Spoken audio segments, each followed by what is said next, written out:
Immunotherapy அதாவது வந்து ஒரு நம்ம உடம்போட இம்யூனிட்டி மூலமா கேன்சர் செல்ஸை அழிக்கிற ட்ரீட்மெண்ட். இதில் வந்து நிறைய வகையான மருந்துகள் இருக்கு. அதில் வந்து ஒரு யூனிக்கான வித்தியாசமான ஒரு மருந்து தான் இந்த கார்டி செல் தெரப்பி. இதை ஏன் நம்ம யூனிக்னு சொல்றோம்னா, இது வந்து ஒரு லிவிங் ட்ரக், உயிருள்ள ஒரு மருந்து. ஸோ இந்த உயிருள்ள மருந்துக்கு யூஸ் பண்ணனால கேன்சர் பேஷண்ட்ஸுக்கு என்னெல்லாம் பெனிஃபிட்ஸ்னு பார்ப்போம். பர்சனலைஸ் தெரப்பி, ஒரு பேஷண்ட்டுக்கு அவங்க உடம்புக்கு ஏற்ற மாதிரி, அவங்க உடம்புல இருக்க நோய்க்கு ஏற்ற மாதிரி பர்சனலைஸ்டாக தயாரிக்கப்படுது கார்டி. ரெண்டாவதாக பார்த்தீங்கன்னா சேஃப்டி.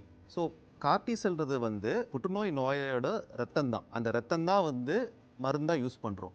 ஸோ ரத்தமே மருந்தாக யூஸ் பண்ணுறதுனால மற்ற ட்ரீட்மெண்ட்டு கம்பேர் பண்ணும்போது இதுக்கு வந்து சைடு எஃபெக்ட்ஸு ரொம்பவே கம்மியாக இருக்கும்.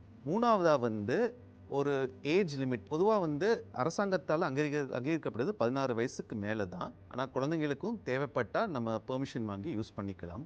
அடுத்ததாக பார்த்தீங்கன்னா கார்டி செல் தெரப்பி வந்து எந்த மாதிரியான பேஷண்ட்டுக்கு, அதாவது ஒரு ஒரு ஒரு கேன்சர் பேஷண்ட்டோட அந்த வாழ்க்கை பயணத்தில் எந்த ஸ்டேஜில் எந்த ஃபேஸில் வந்து நம்மளால் கார்டி செல் கொடுக்க முடியும்னு பார்த்தீங்கன்னா எல்லா ஃபேஸ்லையுமே கொடுக்கலாம்.